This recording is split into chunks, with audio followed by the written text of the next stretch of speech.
الحمد لله نحمده ونستعينه ونستغفره ونؤمن به ونتوكل عليه ونعوذ بالله من شرور أنفسنا ومن سيئات أعمالنا من يهده الله فلا مضل له ومن يضلله فلا هادي له ونشهد أن لا إله إلا الله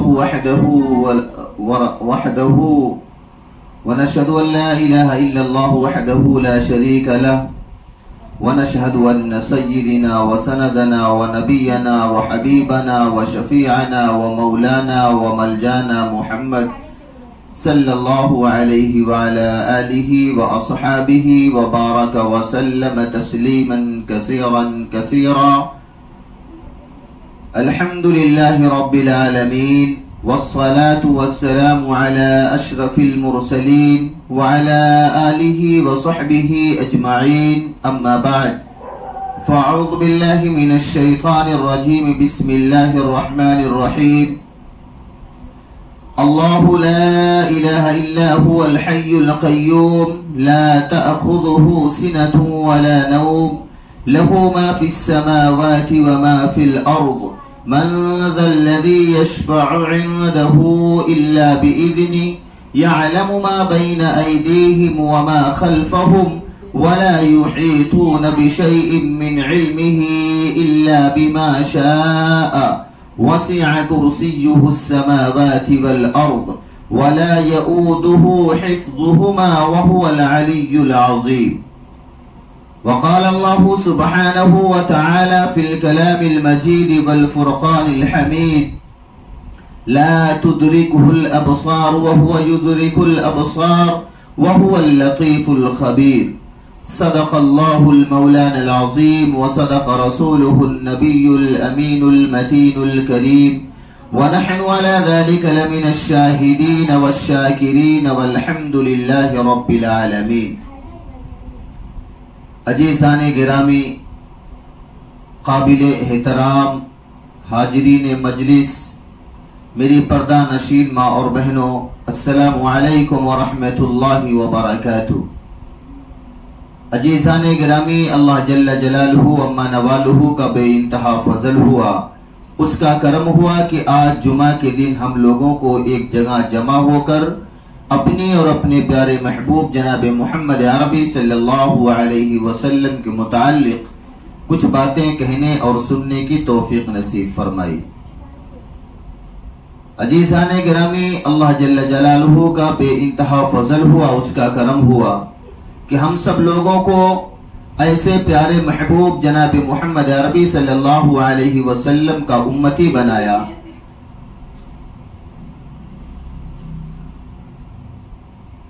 کہ ہم سب اس کا شکر ادا کرنا چاہیں تو ہم اللہ جل جلالہ اما نوالہ کا شکر ادا نہیں کر سکتے. عزیزان گرامی، آئیے اسی پیارے محبوب جناب محمد عربی صلی اللہ علیہ وسلم جو مدینہ المنورہ کے اندر غنبد خضرا کے اندر آرام فرما رہے ہیں، ان کی شایع نشان میں ایک مرتبہ درود پاک پڑھ لیں. اللہم صلی علی محمد وعلی آل محمد کما صلیت علی ابراہیم وعلی آل ابراہیم انکا حمید مجید. اللہم بارک علی محمد وعلی آل محمد کما بارکت علی ابراہیم وعلی آل ابراہیم انکا حمید مجید. عزیزان گرامی، اللہ جل جلالہ اما نوالہ نے قرآن میں فرمایا کہ مجھے نیند نہیں آتی اور میں 18,000 مخلوقات کو پیدا کیا، ان سب کو نیند کی بھی ضرورت ہے، بھوک کی بھی ضرورت ہے، پیاس کی بھی ضرورت اس کو پڑے گی، آکسیجن کی بھی ضرورت پڑے گی، لیکن اللہ جل جلالہ و نوالہ کہتے مجھے نیند نہ آتی ہے، نہ مجھے اونگ آتی ہے، نہ مجھے بھوک اور پیاس لگتی ہے. ان تمام چیزوں سے اللہ کی ذات پاک ہے. ایک مرتبہ حضرت موسیٰ علیہ نبینا علیہ السلام اللہ سے بات کرنے کے لیے کوہ طور پہاڑ پہ جاتے ہیں. قرآن میں اللہ فرماتا ہے وَنَادَيْنَاهُ مِن جَانِبِ الطُّورِ الْأَيْمَنِ وَقَرَّبْنَاهُ نَجِيًّا کہ میرا موسیٰ جب مجھ سے باتیں کرتا ہے تو وہ کوہ طور پہاڑ پہ آتا ہے اور وہ مجھ سے چپ کے باتیں کرتا ہے، میں بھی اس سے چپ کے باتیں کرتا ہوں۔ جس طریقے سے ایک عاشق اپنے معشوقہ سے باتیں کرتا ہے اس کو بہت مزہ آتا ہے۔ ایک مرتبہ حضرت موسیٰ علیہ نبینا علیہ السلام کوہ طور پر پہاڑ پر جاتے ہیں اور اللہ سے باتیں کرنے لگتے ہیں۔ روایتوں میں لکھا ہے کہ صبح کا سہانا وقت تھا، صبح کے وقت وہ کوہ طور پہاڑ پہ جاتے ہیں، صبح سے دوپہر ہو جاتی ہے، دوپہر سے شام ہو جاتی ہے اور شام سے رات ہو جاتی ہے۔ روایتوں میں لکھا ہے کہ آدھی رات گزر جاتی ہے، حضرت موسیٰ علیہ نبینا علیہ السلام اللہ سے باتیں کرتے رہے، ان کو بہت مزہ آتا رہا۔ لیکن جب آدھی رات کا وقت گزر جاتا ہے تو اللہ پاک کہتے ہیں کہ اے میرے پیارے پیغمبر موسیٰ، اب آپ جائیے، اپنے بیوی بچوں کے اندر جائیے، اپنے بیوی بچوں کے پاس جائیے، اور آپ کو بھوک بھی لگی ہوگی، کھانا بھی کھائیے، پیاس بھی لگی ہوگی، پانی بھی پی لیجئے۔ موسیٰ علیہ السلام نے فرمایا نہیں اللہ پاک نہیں۔ اللہ نے کہا ہے میرے موسیٰ رات کا وقت ہو گیا، اب سونے کا وقت ہو گیا، جا کر کے سوئیے، آپ انسان ہیں، آپ کو ضرورت ہے، نیند کی بھی ضرورت ہے اور کھانے کی بھی ضرورت ہے، پینے کی بھی ضرورت ہے۔ تو موسیٰ علیہ السلام کہتے ہیں اللہ پاک آپ نہیں سوئیں گے؟ اللہ پاک نے کہا نہیں میں نہیں سوؤں گا۔ تو موسیٰ علیہ السلام نے کہا کہ میں بھی اللہ پاک میں بھی نہیں سوؤں گا، جب آپ نہیں سوئیں گے تو میں بھی نہیں سوؤں گا۔ موسیٰ علیہ السلام جب فرمانے لگے کہ میں نہیں سو سکتا اللہ پاک، جب آپ نہیں سوئیں گے تو اللہ نے کہا پکا وعدہ؟ موسیٰ علیہ السلام نے فرمایا ہاں۔ اللہ جل جلالہ عما نوالہ نے فرمایا کہ اے موسیٰ اس کوہ طور پہاڑ سے ابھی نیچے اتریں اور آپ جا کر اپنے ہاتھ میں مٹی کا پیالہ لیں اور اس پیالے کے اندر دودھ لیں اور اس کے بعد پھر واپس اس پہاڑ پہ آئیں۔ موسیٰ علیہ السلام کوہ طور پہاڑ سے نیچے اترتے ہیں اور اپنے ہاتھ میں اس وقت مٹی کے برتن ہوتے تھے، مٹی کے پیالے لیے اور اس پیالے کے اندر دودھ لیتے ہیں، پھر پہاڑ پہ جاتے ہیں اور اللہ پاک کہتے ہیں کہ موسیٰ تیرے ہاتھ میں کیا ہے؟ موسیٰ علیہ السلام نے فرمایا اللہ پاک اے الہ العالمین میرے ہاتھ کے اندر مٹی کا پیالہ ہے، اور بولے اس پیالے کے اندر کیا ہے؟ موسیٰ علیہ السلام فرمانے لگے اس پیالے کے اندر تو دودھ ہے۔ اللہ پاک نے کہا کہ اے موسیٰ اپنے ہاتھوں کو یوں پھیلا کے رکھو،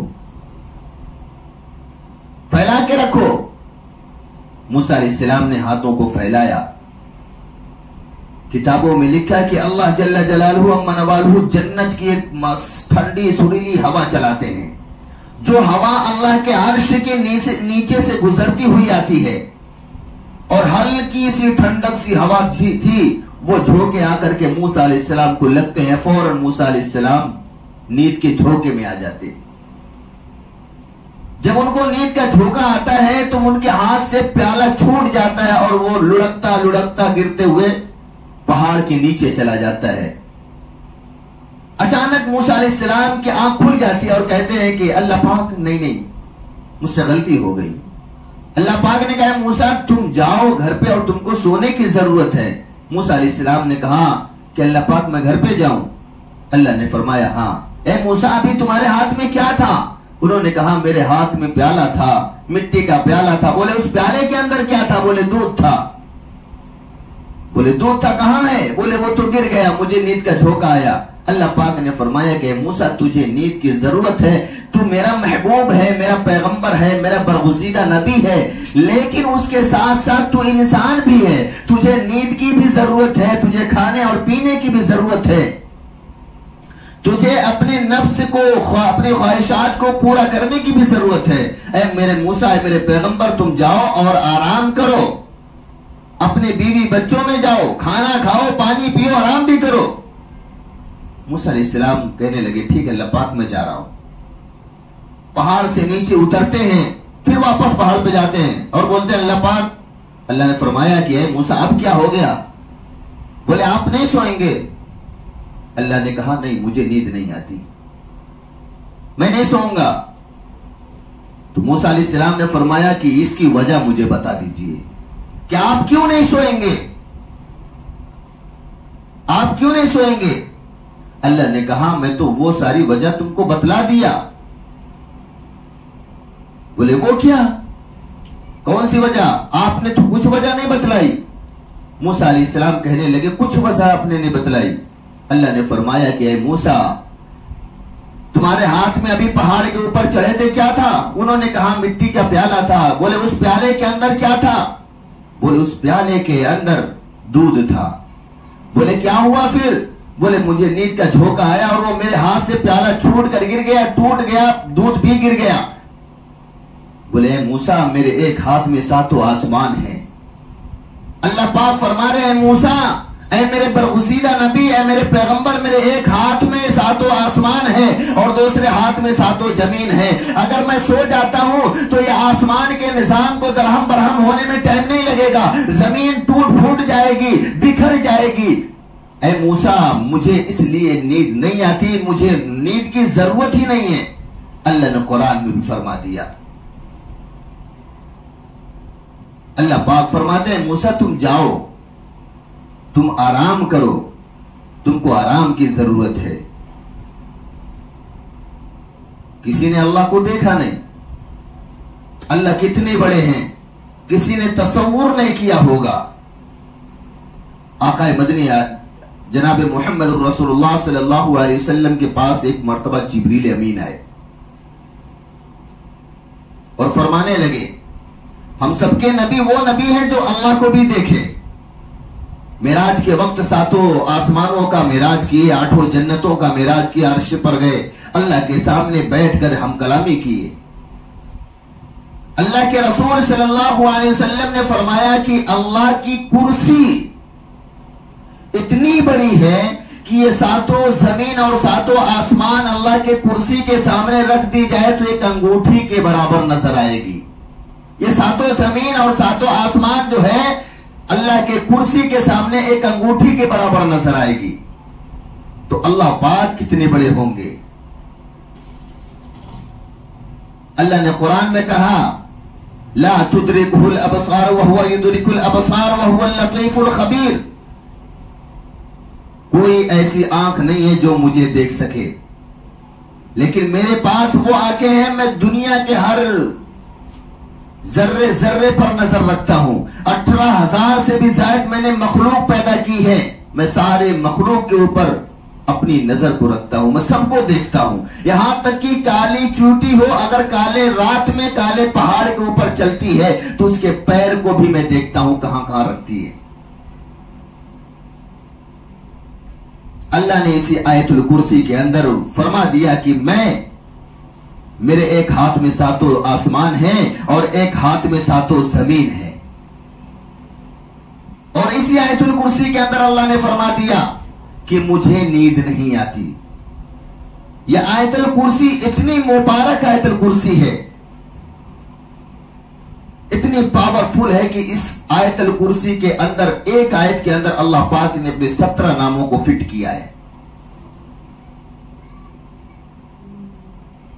اللہ پہلا نام اللہ کا، 17 نام اللہ نے فٹ کیے۔ اللہ لا الہ دوسرا نام اللہ کا، الا ہو اللہ کا نام ہے، تیسرا نام الحی اللہ کا نام، قیوم اللہ کا نام، 5 نام ہوئے۔ اللہ لا الہ الا هو الحی القیوم 5 نام اس کے اندر۔ لا تأخذہ اللہ کا 6واں نام، سنۃ ولا نوم لہو اللہ کا 7واں نام، ما فی السماوات وما فی الارض من ذا الذی یشفع عنده 8واں نام، الا باذنہ 9واں نام، الا باذنہ یعلم کہتے ہیں جاننے والوں کو، اللہ پاک جاننے والا ہے 10واں نام، ما بین ایدیہم وما خلفہم ولا یحیطون بشیء کے معنی ہوتا ہے اللہ کا نام، من علمہ اللہ کا نام۔ کتنا نام ہوئے؟ 11۔ الا بما شاء وسع کرسیہ السماوات والارض،